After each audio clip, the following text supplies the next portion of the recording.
हे वणी जिल्हा यवतमाळ येथील एक फार पुरातन असं रामाचे मंदिर आहे। या ठिकाणी कुठल्या वर्षी बांधण्यात आलं याची काही माहिती फार काही जास्त माहिती नाही आहे। याचं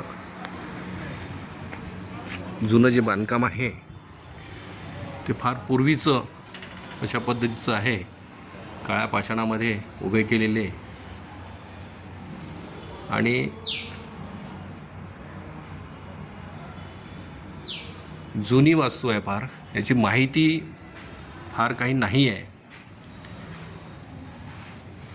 या ठिकाणी जवळपास 5 फुटाची ही गणपतीची मूर्ती आहे। त्यानंतर या बाजूला ही एक शंकराची पिंड आहे। याच्यामध्ये आता टाईल्स वगैरे लावून थोडेसे चेंजेस आले, पण बांधकाम जे आहे फार जुनं आणि काळ्या दगडातलं जुन्या मूर्त्या या ठिकाणी दिसतात आहे। त्यानंतर मागे या बाजूला या ठिकाणी हे रामाचं मंदिर आहे। हे सुद्धा संपूर्ण एकाच गर्भगृहामध्ये पूर्ण बांधण्यात आलेलं आहे। हे बघा, हे रामाची आणि सीतेची मूर्ती आहे। सध्या बंद असल्यामुळे आपल्याला पूर्ण व्हिडिओ घेता येऊन नाही राहिला।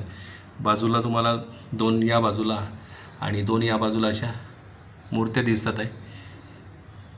आणि हे मधात एक राम आणि सीतेची मूर्ती दिसते काळ्या पाषाणातली।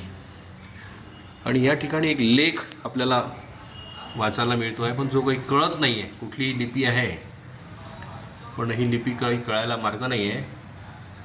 पण ही लिपीमध्ये इथे हे कोरीव काम आहे। ज्या व्यक्तींना या लिपीबद्दल माहिती असेल त्यांनी माहिती कळवावी। या ठिकाणी सुद्धा दुसरं शंकरजीचं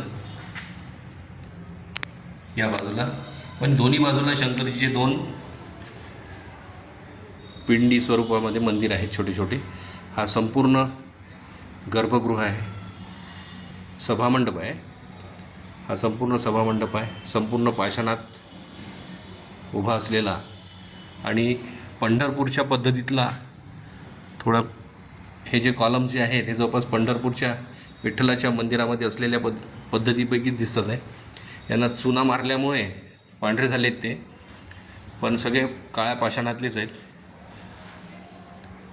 आणि या ठिकाणी ही रामाची मूर्ती आहे।